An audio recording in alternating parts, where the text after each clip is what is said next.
नमस्कार दोस्तों, मैं हूं मनोज कुमार गुप्ता। आप देख रहे हैं मेरे चैनल को जिसका नाम है रेगुलर क्लासेस फॉर अकाउंट। और आज आपके सामने है चित्रा। ये क्वेश्चन बैंक है इनकम टैक्स का। और इनकम टैक्स में बहुत डिमांड आ रही थी, सर इंपॉर्टेंट बताओ। लेकिन मेरे पास जो प्लेलिस्ट थी पुरानी वाली जिसमें मैंने इंपॉर्टेंट लगा रखे थे, वही क्वेश्चन इस बार भी आने वाले थे।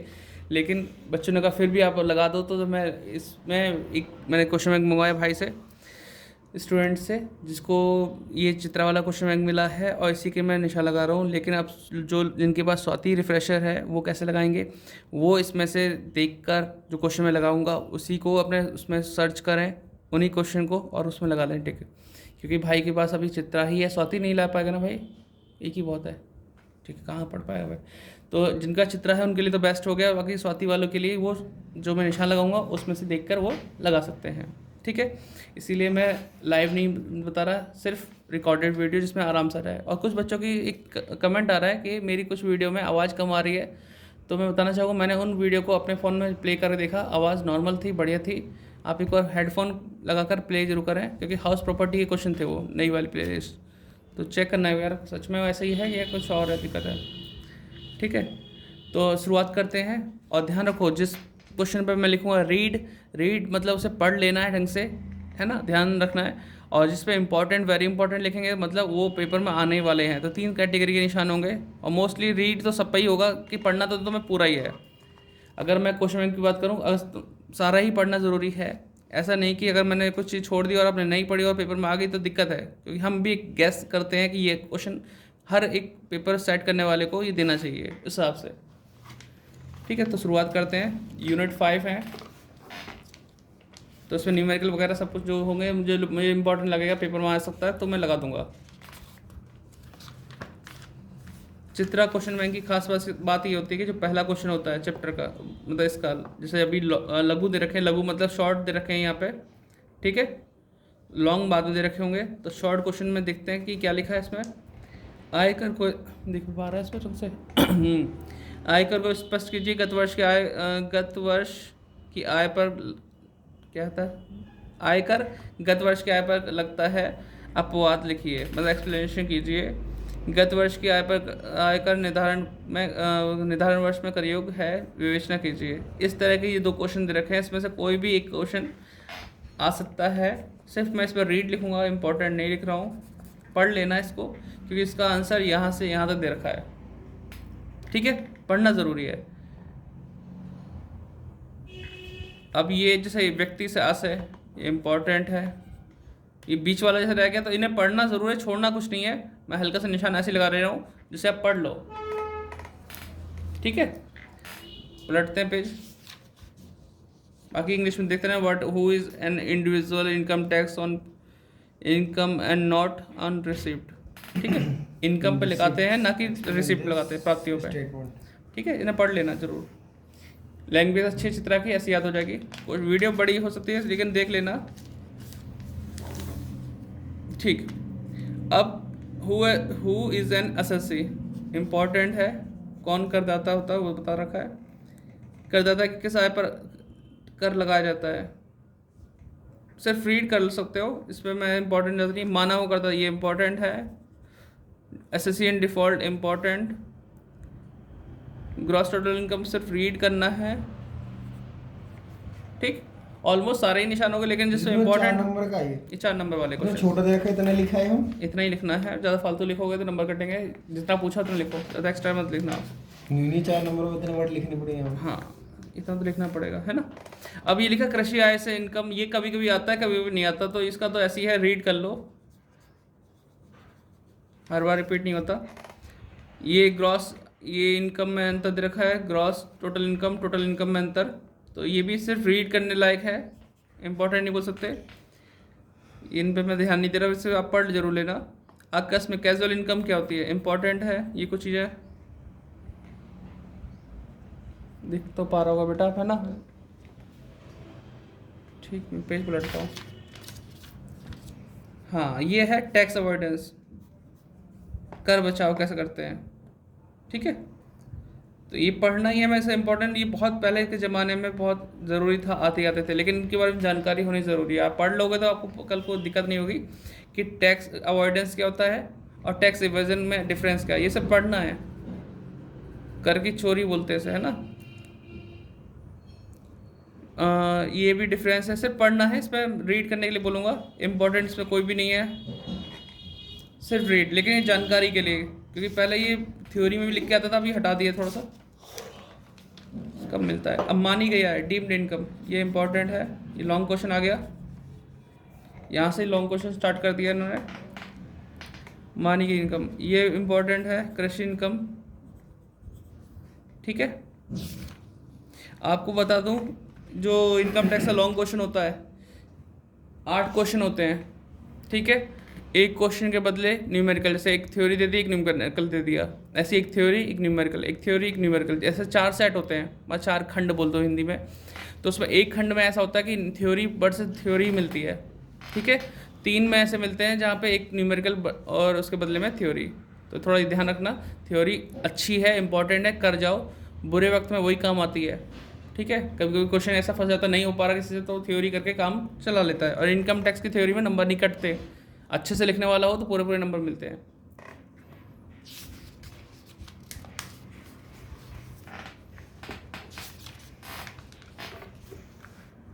देखो इसमें लिखा हुआ है, आय को परिभाषित, मतलब डिफाइन द टर्म इनकम और distinction between gross total income and total income. ये वही है जो शॉर्ट में दे रखा था, डिफरेंस। हाँ डिफरेंस। तो इसे पढ़ लेना, इसका हम कुछ नहीं कह रहे कि ये आएगा ही आएगा, लेकिन पढ़ लेना, ठीक है। इसलिए मैं इसको निशान लगा रहा हूँ।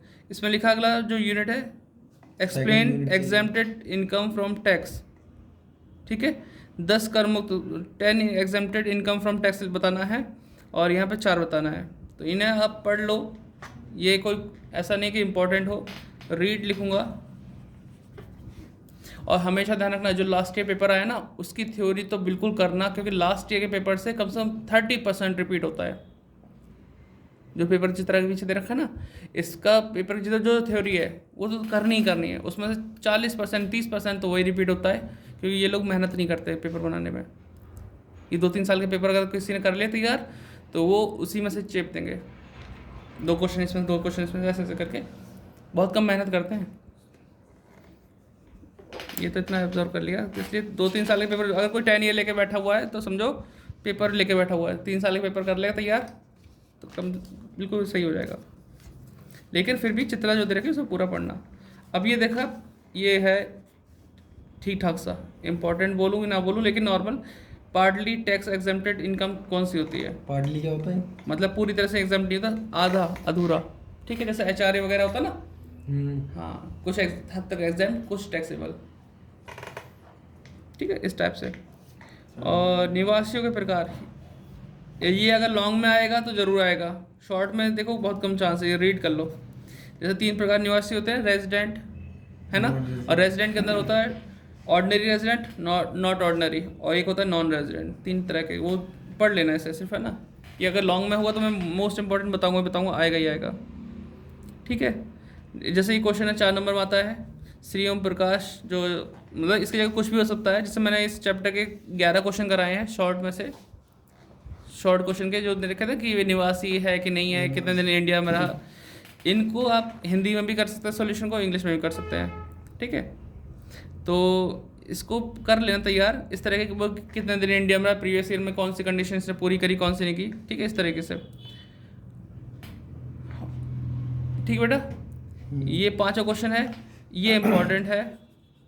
एक व्यक्ति का निवास स्थान कैसे निर्धारित करते हैं, है ना, कि उसका रेजिडेंशियल स्टेटस कैसे निकालते हैं, क्योंकि उसे कौन कौन सी बेसिक कंडीशन 2 होती है, एडिशनल कंडीशन 2 होती हैं, होती नहीं होती।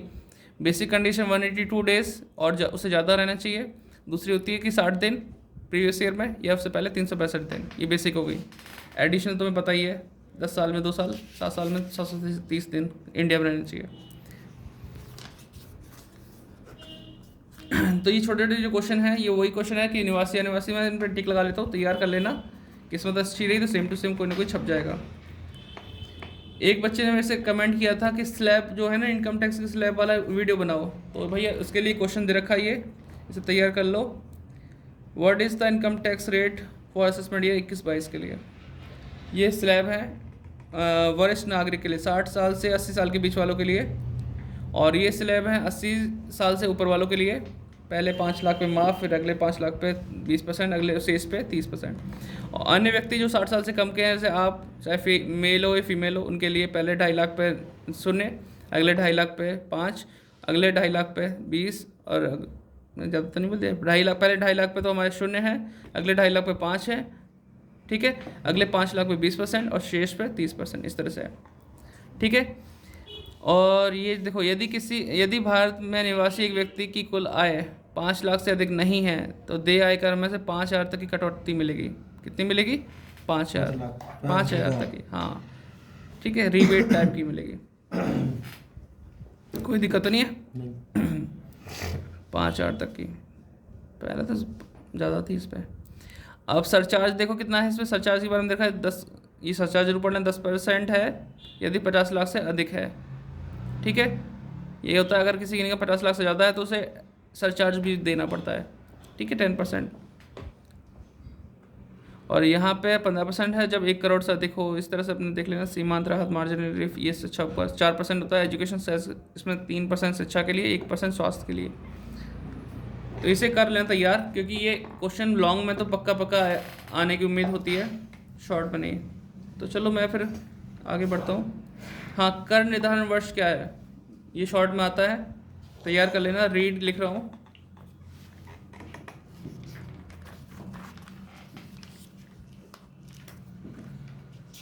ये औसत दर क्या होता है? एवरेज रेट ऑफ टैक्स, ठीक है। कैसे निकालते हैं, क्या फॉर्मूला है? ये बस इतने नंबर, 4 नंबर का क्वेश्चन है। कितने का? इतना से 2-3 लाइन का। इसमें लिखा आयकर की कुल राशि में कुल आय की राशि से भाग देकर, इंग्लिश में लिख दो। भाग देकर जो राशि आती है उसे औसत दर कहते हैं। यह आयकर की राशि है, यहाँ कुल आय है, और फिर मल्टीप्लाई 100 कर लो। अब आ जाओ, जो हम बात कर रहे थे, बड़ा क्वेश्चन देखो बेटा, आ जाओ। निवास स्थान इंपॉर्टेंट है। निवास स्थान के हिसाब से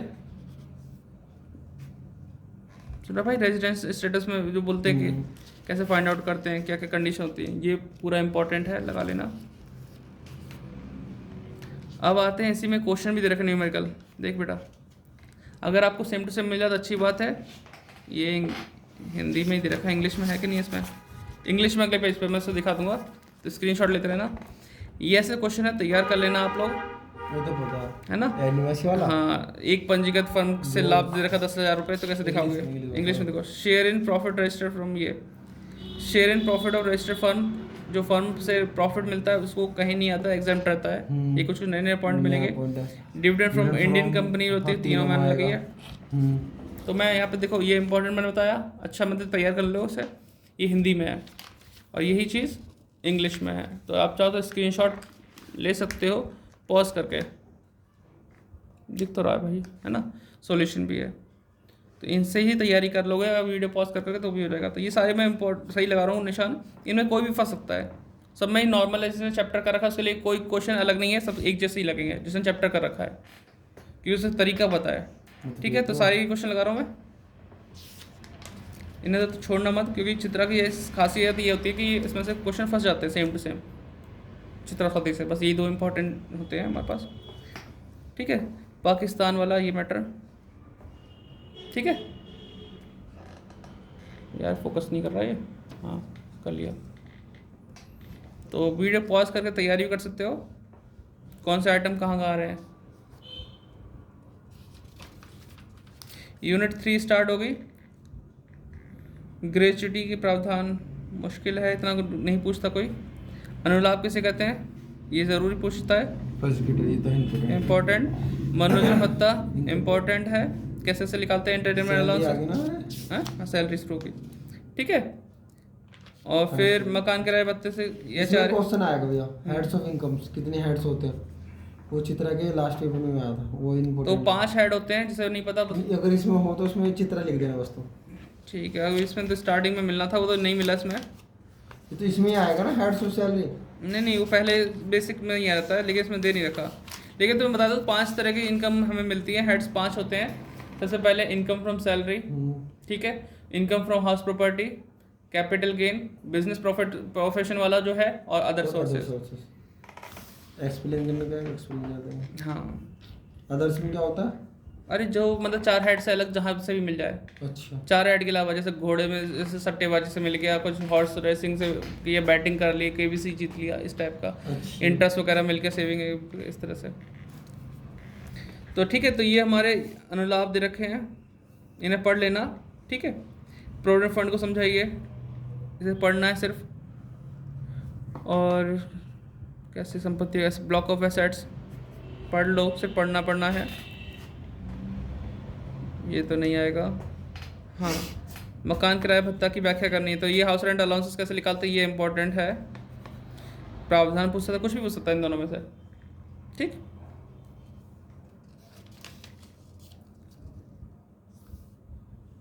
ये हाउस प्रॉपर्टी पूछ रहा है, मकान संपत्ति का, ये अगर लॉन्ग में आता है जरूर आता है, ये सिर्फ पढ़ना है। अभी मैं इंपॉर्टेंट नहीं लगा रहा, लॉन्ग में होगा तो जरूर लगाऊंगा। ठीक है, ना वसूलो चंदों से, इन्हें से पढ़ लेना, एक बार नज़र मार लेना इन सब पे, वरना आप कहोगे यार सब तो मैंने इंपॉर्टेंट लगा लिया, ऐसा कैसे चलेगा। मैं इसलिए कह रहा हूँ छुड़वा नहीं सकते हम कहते हैं सब कुछ पढ़ो, लेकिन जिस पे इंपॉर्टेंट लिख दिया है उसे और अच्छे से पढ़ लो। हाँ, कर मुक्त, ये जो है ना अल्पकालीन short term capital assets, long term capital gain क्या होता है, ये पता होना चाहिए, इंपॉर्टेंट है ये। पर्सनल एसेट्स सिर्फ पढ़ लेना। ये देखो capital gain scheme important, 4 number के। हाँ ये सिर्फ पढ़ना है लाभांश। 4 नंबर में से भी 10 क्वेश्चन है बेटा, 4 नंबर में से 40 नंबर के हो गए नहीं, 10 5 कर लिए, अब 5 भी कर लिए, सारे करियो, मैं हाँ से सही कह रहा हूँ, सारे करियो। देखिए ऐसा 1 नंबर तो मिलेगा क्या? इतनी रियायत मत दे अपने आप को कि भाई सारे नंबर दिया, इतनी मेहनत करी पूरे साल, 5 क्वेश्चन नहीं नहीं करिए। करेक्ट है, हम सारे कर हाँ सारे करना, अच्छे से करना, एक कोई बार फालतू चीज मत लिखना।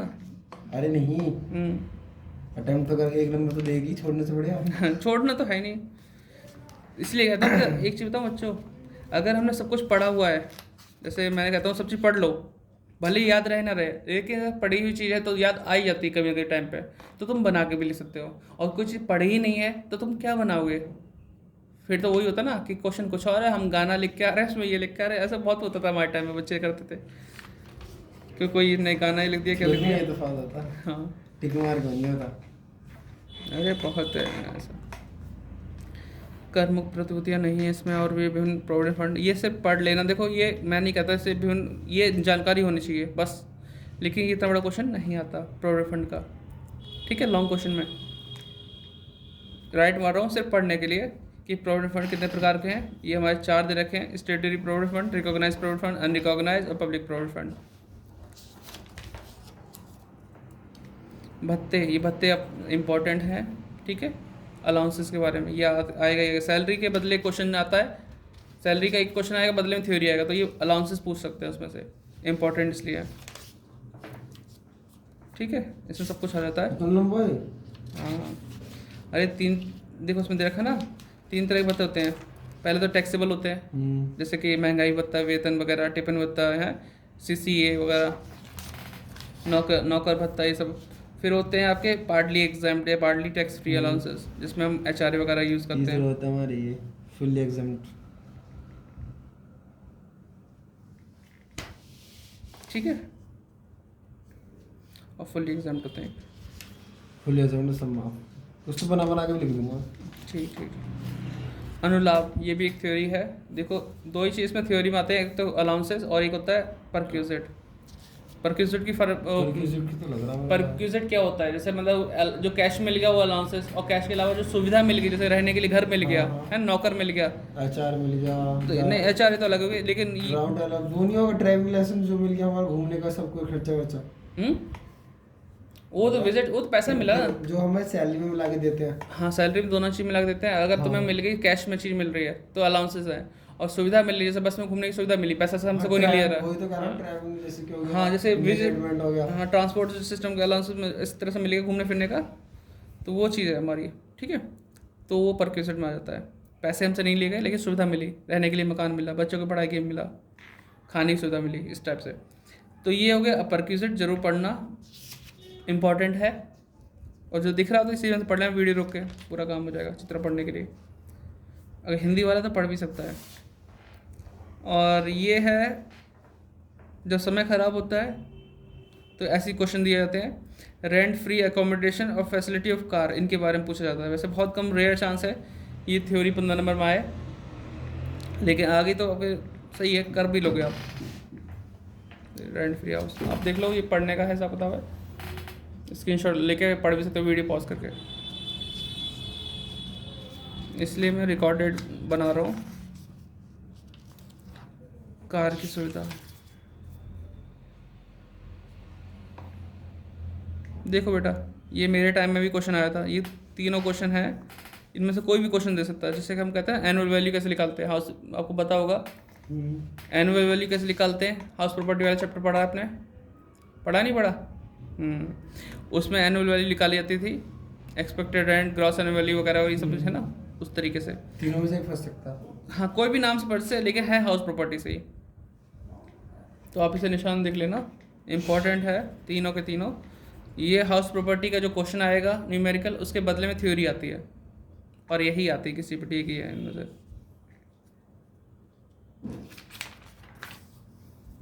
ठीक है, ये थ्योरी है, कोई अगर पढ़ना चाहे तो पढ़ सकता है वीडियो रोक के।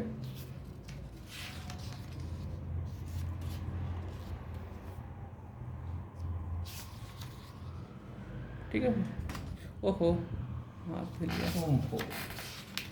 तो बहुत बड़ी वीडियो जा रही है। अब आती है बात बिजनेस प्रोफेशन वाले से, व्यापार पेशे की आयकर या गणना में कौन कौन से स्वीकृत हैं। तो भैया इसे पढ़ लेना, इम्पोर्टेंट है। या तो उसमें से न्यूमेरिकल आता है इस चैप्टर से, या तो उसकी थ्योरी आती है। इसकी बात है यार, बिजनेस प्रोफेशन वाला पीजीबीपी। पीजीपी हाँ, ये हो नहीं पाया, मैं मन था कराने का, ये टाइम ही नहीं बचा। ठीक है, लेकिन इन्हें पढ़ लो तो तरीके से हो जाएगा आपका थ्योरी वाला भी काम, क्योंकि लास्ट ईयर का जो पेपर था उसके अंदर पीजीबीपी का कोई क्वेश्चन नहीं आया ना, अदर सोर्सेज का आया, इसलिए। पीजीपी भी हाथ से आकर समझते हैं, ये तो मुश्किल है आए, लेकिन फिर भी आप पढ़ लेना, दिख तो रही है आपको यहाँ से।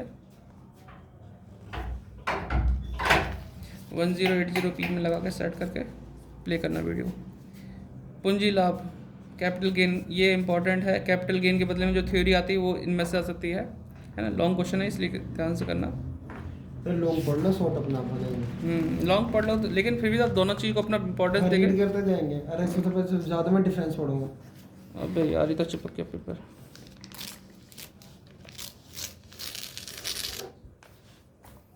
ठीक है, तो आप यहाँ से पढ़ सकते हैं।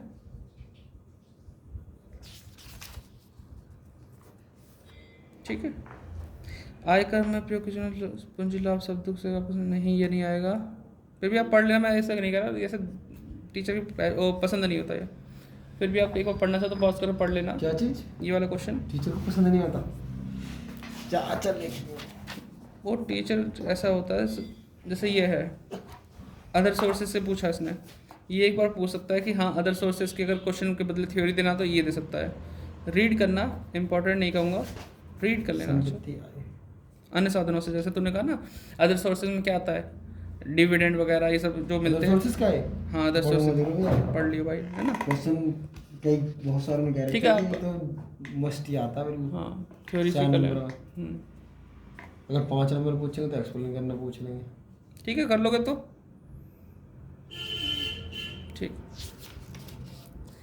डिडक्शन दे रखा है यहाँ पे। अब ये न्यूमेरिकल दे दिया इन्होंने ग्रेचुइटी से रिलेटेड। वैसे मैंने इसकी प्लेलिस्ट बना रखी है। मतलब रिटायरमेंट, इनकम फ्रॉम सैलरी तो नॉर्मल है, एक रिटायरमेंट वाला है, तो उसकी मैंने प्लेलिस्ट बना रखी है। लेकिन वो लास्ट ईयर की है, बस उसमें फ़र्क क्या है, अगर स्टैंडर्ड डिडक्शन वहाँ 40,000 ले रखा, वैसे 50,000 करना है, बाकी सेम टू सेम दे रखा था। कौन सा डिडक्शन? स्टैंडर्ड डिडक्शन हम लेते नहीं, 50,000 माइनस करते हैं सैलरी वाले। पहले 40,000 होता था, तो पुरानी वीडियो बनी हुई ना। तो रिटायरमेंट हम 40 लेंगे, कितना लेंगे? 50 लेंगे। इसमें 50 लेंगे हम। 50,000 लेंगे इसमें स्टैंडर्ड डिडक्शन। 15 डेज की सैलरी हमें 70,000 रुपये। 15 दिन की इसमें ऐसा है कि 15 दिन की सैलरी के हिसाब निकाला जाता है इसमें रिटायरमेंट वाले में। जैसे कुछ ग्रेचुइटी निकालनी हो ना, तो 15 दिन के हिसाब से मल्टीप्लाई करके वगैरह वगैरह तब निकालते हैं। अभी पढ़ा देंगे, अभी इसे लगा दें। तो चांस हैं 4 नंबर वाले के। ठीक है, मैं लगा देता हूँ। ठीक,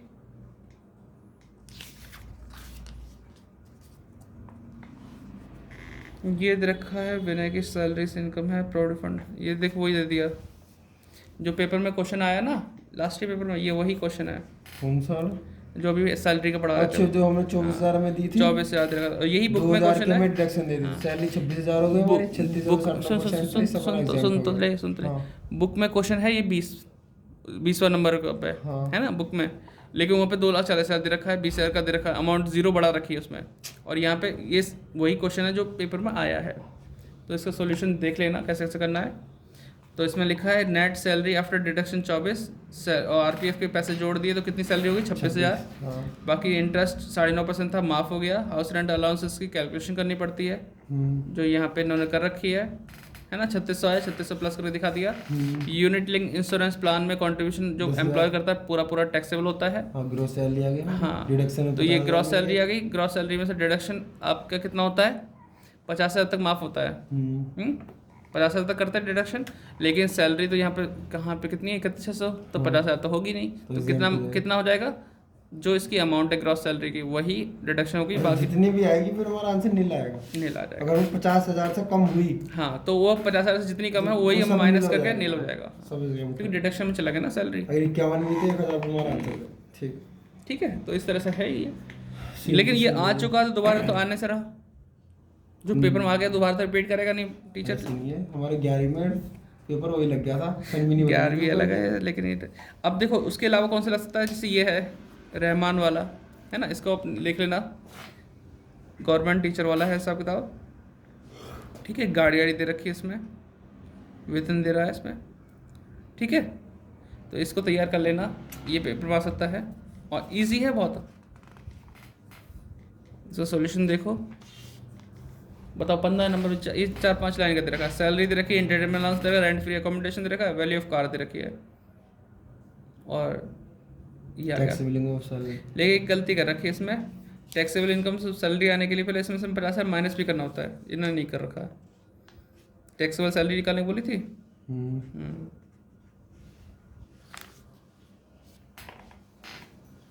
ठीक है, वो नहीं कर रखा है इन्होंने। वैसे तो बुक में क्वेश्चन होना चाहिए यार, बुक लाए नहीं ना, तो गलती कर दी। तो आप देख लेना इसमें है ना।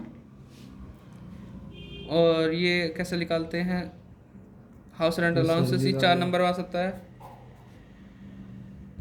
रिटायरमेंट का ये कौन सा है, सैलरी का ही है ये, रिटायरमेंट नहीं है, सैलरी ही है नॉर्मल।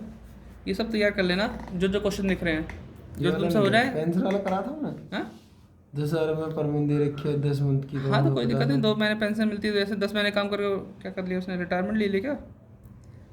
वह प्रतिपूरक भत्ता ले रहे हैं, कंपनसेशन। हाँ, रिटायरमेंट है, सेवानिवृत्त हो गए। ठीक है, कोई नहीं, फिर भी ट्राई करना, मैं तुम्हें समझा दूंगा इसे। अभी तो वीडियो बहुत बड़ी हो जाएगी, फिर बच्चे देखेंगे ना। फिर ये 17 क्वेश्चन है, थोड़े से भी ध्यान रख लेना। मैं पेज पलटता हूँ, जितने भी क्वेश्चन रहेंगे सारे ट्राई कर लो, आता है इस पेज पे है, सॉल्यूशन देख लो। ठीक है, मैं निशान लगाते रह रहा हूँ, चित्रा की कोई क्वेश्चन छोड़ना नहीं है।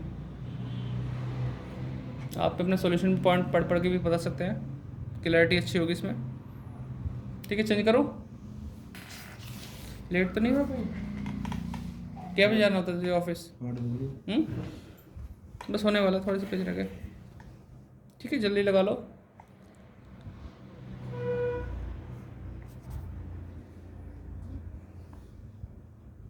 ये हाउस प्रॉपर्टी का आ गया तुम्हारे पास।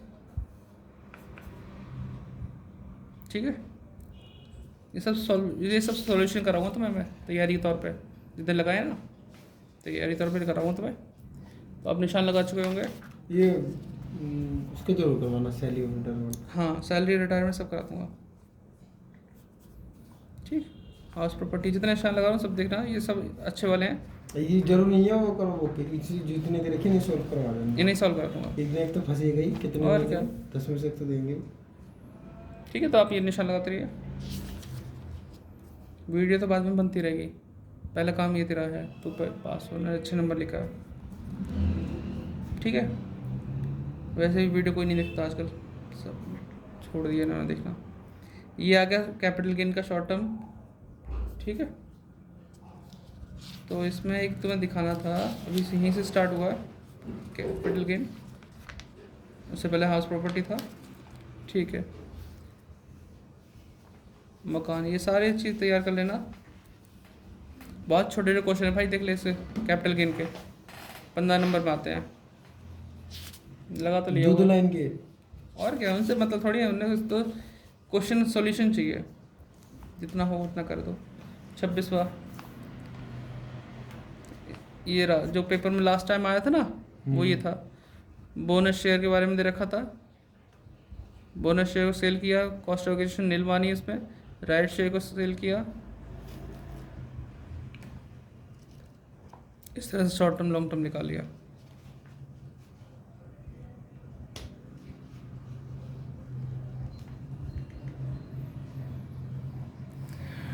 ठीक है बेटा, ये कर लेना ट्राई यार, कि पेपर में जैसे बच्चे सॉल्यूशन मांग रहे थे। और ये अन्य साधनों से आए वाला है क्वेश्चन, देखो अदर सोर्सेस से, ठीक है। कई बार तो अदर सोर्सेस इतने आसान होते हैं, सिंपल सिंपल जोड़ के दिखा देना होता है ना, ज़्यादा हार्ड पॉइंट नहीं होते। जो चैप्टर नहीं कर रहा उसमें थोड़ी तो लगनी पक्की है। हाँ, ये तो तैयार कर लेना। उनकी थोड़ी ज़्यादा अच्छी से पढ़ूंगा मैं, इसमें तो एक बार न्यूमेरिकल भी आएगा, कंपलसरी है। अब जैसे ये है अदर सोर्सेस से, नॉर्मल है, इंटरेस्ट रिसीव्ड हुआ, ये लिख दिया हमने, ठीक है। डिविडेंड डोमेस्टिक रिसीव था, ये माइनस एग्जाम कर दिया, क्या हुआ। ये कुछ क्वेश्चन तैयार कर लेना, ठीक है, अदर सोर्सेस से। लेकिन ये है कि आप कई साल से आ नहीं रहे, तो इसलिए अब रिकमेंड कम करते हैं। अरे फिर चिपक गया पेज।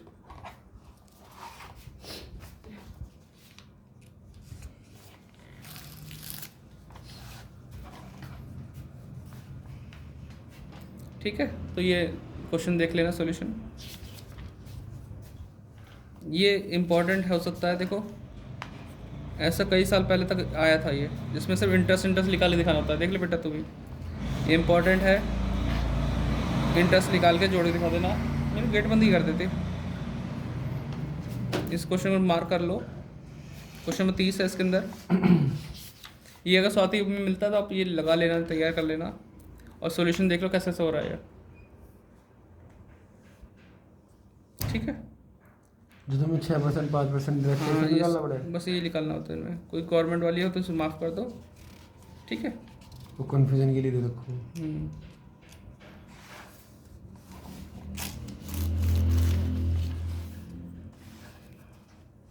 ठीक है, तो आप यहाँ पे अपना स्क्रीनशॉट लेके देख सकते हैं सॉल्यूशन, आराम से बैठ के आगे बढ़ते हैं। मुझे ये उसका अगर बीजीबीपी का आ गया, ये तो मैंने कराया नहीं, तो तुम्हें पता नहीं, आपको पहले से आता तो आप कर लेना तैयार इस क्वेश्चन को। वो होता क्या है वैसे?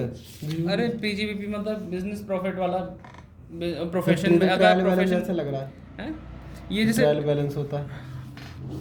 ये दे रखा है, उसमें आय की गणना दे रखी है, इनकम एक्सपेंडिचर के हिसाब से दे रखा है, कितना पैसा आया कितना गया, इस टाइप से। ट्रायल की बैलेंस दे रखी है। सॉल्यूशन में क्या है, इसमें तो सारे जोड़ रखे हैं। अरे ऐसा होता है, जैसे प्रॉफिट लॉस अकाउंट का देखना पड़ता है, प्रॉफिट कितना हुआ, प्रॉफिट के यहाँ कितना दे रखा है, 89,000 दे रखा है, लिख दिया।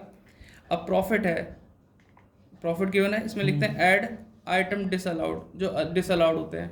अलाउड वाले तो अपने लिख रखे हैं, आपने डिसअलाउड भी लिख रखे हैं, तो आपने ऐसे आइटम लिखे जिससे आपका प्रॉफिट कम हो गया, तो प्रॉफिट जोड़ के दिखा दो डिसअलाउड को, प्रॉफिट इतना एक्यूरेट आ जाएगा। जो जो डिसअलाउड थे, अब ये डिसअलाउड आपको पढ़ने पड़ेंगे, आगे ऐड करके। फिर इसमें से क्या किया आपने, ये लास्ट ही क्वेश्चन है क्या है, तो ये ऐड करके आ गया हमारे पास यहाँ पे। फिर यहाँ पे माइनस कर दिए आइटम नॉट टैक्सेबल, जो टैक्सेबल नहीं थे, तो माइनस करके अपना आंसर आ गया। ये सब थ्योरी पढ़नी पड़ी तब क्लियर होता है। इनकम टैक्स हमारे बहुत सोचा था इसकी वीडियो बना पाएंगे, लेकिन बना ही नहीं पाए। ये देखो कुल आय की गणना किसका, ये इंपॉर्टेंट है, ठीक है। 80C वाला इम्पॉर्टेंट, 80CCDD मतलब CCD,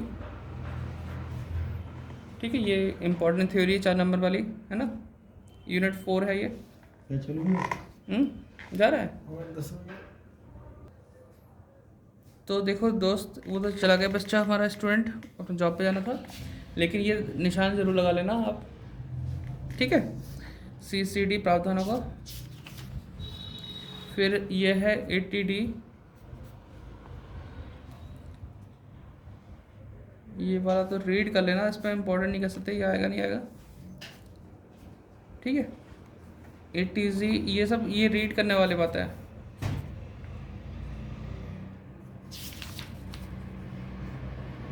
ATU कोई एक ही आएगा अगर आएगा तो।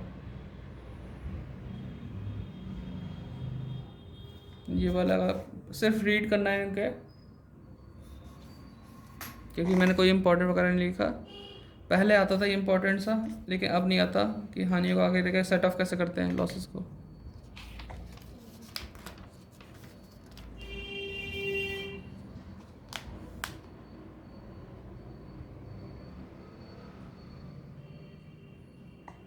ये इम्पॉर्टेंट है, क्लबिंग, बेनामी व्यवहार इम्पॉर्टेंट, वेरी इम्पॉर्टेंट लगा सकते हो, ठीक है। कुल आय की गणना करने के लिए अगर पढ़ना हो तो इसे पढ़ लेना, चांस कम है। ये सॉल्यूशन दे रखा है इसका।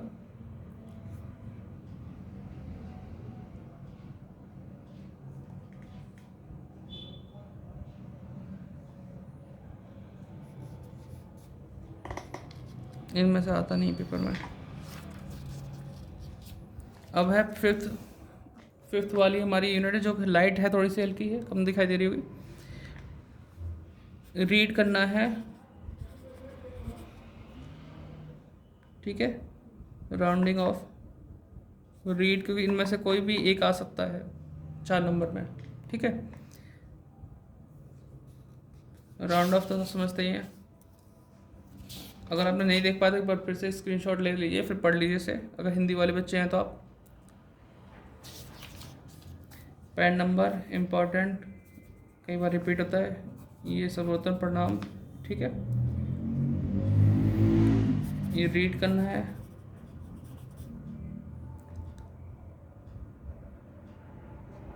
ये जैसे ये इसे भी रीड कर सकते हो, सिर्फ पढ़ना है, इसका इम्पोर्टेंट का पार्ट नहीं है। ये TDS कैसे निकाला है ये जरूर कर लेना, ये 4 नंबर में क्वेश्चन आ जाता है, इम्पोर्टेंट है। कैसे निकाला होगा बताओ। यहाँ पे अनिल की 9 लाख रुपए की दे रखी है सैलरी, वार्षिक वेतन 75,000 प्रति माह के हिसाब से, है ना। और 2019-20 के लिए TDS बताओ, ये पुराना क्वेश्चन है। तो अभी देखो 9 लाख रुपए थी, 9 लाख में 50,000 तो वो अपने डिडक्शन घटा दिया, 8.5 लाख रखी। अब 8.5 लाख पर TDS कैसे लगेगा।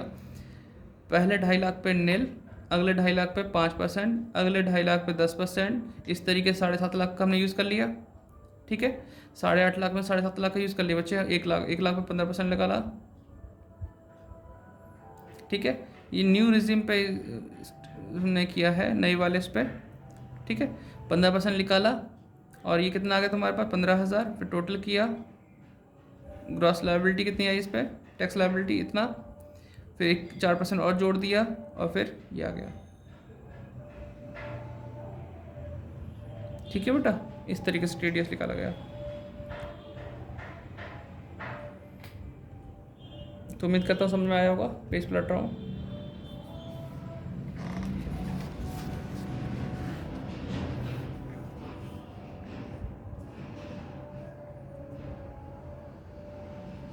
ये थ्योरी पढ़ सकते हो, ये अंतर रीड करना है, कुछ ज़रूरी नहीं है।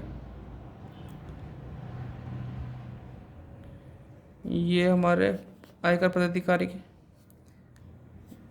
इसका नाम उसे इम्पोर्टेंट है, इतना छोटा पूछता नहीं है, आयकर की तरह इम्पोर्टेंट, आदि यानी सरचार्ज की तरह दे रखी हैं, ये इम्पोर्टेंट है। दिख रहा तो आप लिख लेना इसे। इस चित्र में इधर पेज लाइट दे रखे हैं, इम्पोर्टेंट,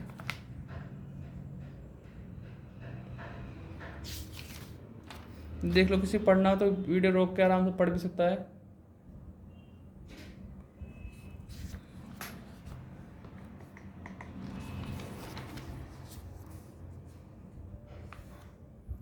ठीक है।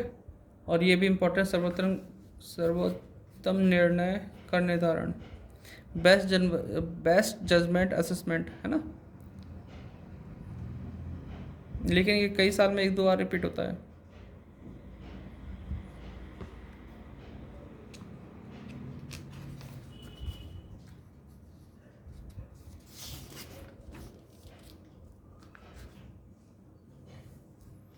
ये भी रीड करना, अग्रिम एडवांस टैक्स वाला इम्पोर्टेंट नहीं कर रहा, रीड कर लेना ज़रूरी होता है। तो आप देख लो, पढ़ लेना।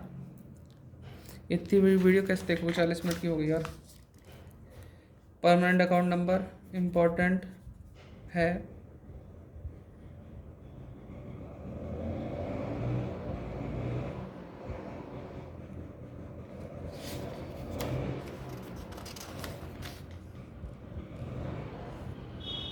किसी के मन में ये आ रहा हो सवाल कि इसका सोल्यूशन कैसे होगा और देखना चाहता हो तो यहाँ पे देख सकता है, इस तरीके से दे रखा है।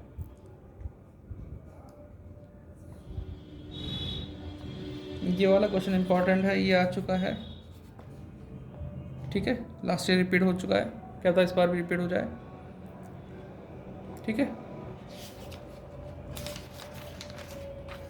इनकी थ्योरी का आंसर यहाँ से देख लो, पॉज करके पढ़ सकते हो, ठीक है भाई। अब पेज पलटते हैं और ये हो गया ख़त्म। और लास्ट ईयर पेपर ये रहा। किसी को देखो, मैं कह रहा हूँ लास्ट ईयर पेपर आता ही आता है, मतलब 20% इसमें रिपीट होता ही होता है। जैसे कि मैं कह सकता हूँ, in how many heads income of person divided, ठीक है। तो कितने शीर्षक है, 5 शीर्षक है, ये ले सकते हो आप। Who is the residence of individual determined, how मतलब एक व्यक्ति का निर्धारण कैसे करता है, ये मैंने लगा रखा है, ये इंपॉर्टेंट है, रिपीट हो सकता है। मनोरंजन भत्ते में कटौती क्या है, ये भी आ चुका है लेकिन रिपीट नहीं होगा ये। तो फिर और अगला क्वेश्चन देखा जाए तो कौन से तथ्य मकान संपत्ति वार्षिक मूल्य में निर्धारण करते हैं, ये भी रिपीट नहीं होने वाला। लेकिन ये करमुक्त तो दीर्घकालीन पूंजी लाभ के 2 उदाहरण, ये आपके हो सकते हैं रिपीट। ऐसे कुछ क्वेश्चन है, इसमें 20-30% तो रिपीट होता ही होता है। तो पुराना पेपर 2 साल का जरूर तैयार करना, ठीक है। पलट रहा हूँ। अब ये है दिखावटी लेन, ये भी मैंने लगा रखा निशान, तो ये रिपीट हो सकता है। सरचार्ज की तरह ये पीछे लगाई थी मैंने, अगर बात करूँ तो यहीं पे ये इसी में ही है, सरचार्ज इसी चैप्टर का था। एक बार देख लेता हूँ, मैंने अगर गलती से छोड़ दिया हो तो गलत होगा, मुझे फिर से लगाना पड़ेगा।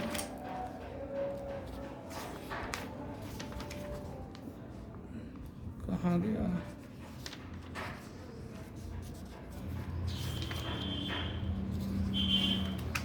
ये रहा, सरचार्ज की तरह लगा रखा है, इम्पोर्टेंट, ठीक है। अब देखो CBDT, इसका भी मैंने फुल फॉर्म का बता रखा है, निशान लगा रखा है, अभी जब लगाया उसके ऊपर ही था, दिखा देता हूँ एक बार। ये लिखा CBDT का central board of direct tax, 4 number में है, central board of direct tax. तो ये रिपीट दोबारा तो नहीं होंगे, एक बार हो चुके हैं, लेकिन अग्रिम का कब चुकाया जाता है, इस तरह की चीज़ें आ सकती हैं। बाकी का आप देख सकते हैं, इनमें से जैसे आएगा प्रवास, ये कुल आय में अंतर आ जाए 15 नंबर में, फिर तो बच्चा तो ये करता है, वैसे ये आसान होता है। ये थ्योरी है, बदले में ये थ्योरी है, पैन नंबर, ठीक है। कोई ये बोले भाई कि ये सब बता दो कैसे कैसे होगा, तो इसमें ये था income from agriculture from Pakistan, सिर्फ फर्स्ट वाले में पॉइंट में आएगा, निवासी में, बाकी दोनों में नहीं आएगा। सैलरी रिसीव्ड इंडिया तीनों में आएगा, domestic income from business carrier in India तीनों में आएगा, डिविडेंड फ्रॉम डोमेस्टिक तीनों में आएगा, इंटरेस्ट अर्न रिसीव बांग्लादेश वहीं जमा किया पहले में आएगा, और कंट्रोल फ्रॉम इंडिया यहाँ पे तो 2 में आएगा, ठीक है। फर्स्ट 2 में मतलब निवासी, असाधारण निवासी में, अनिवासी में नहीं आएगा। तो इस तरह का है भैया। वीडियो देखने के लिए धन्यवाद, इतनी बड़ी वीडियो आपने देख ली। वेतन शीर्षक में मूल्यांकन कैसे किया जाता है, इसको देखिए। मकान किराया भत्ता का चलेगा नहीं, वेतन शीर्षक की आय में किराया मुक्त मकान, रेंट फ्री हाउस के लिए, ठीक है। ये है क्वेश्चन। मिलते हैं नेक्स्ट वीडियो में, बाय बाय। और स्वाति का मेरे पास नहीं है रिफ्रेशर, तो इसलिए नहीं लगा पाया, बाकी इसी को चेक कर लेना स्वाति में अगर मिल जाए तो, ठीक है। मिलते हैं, बाय बाय, टाटा।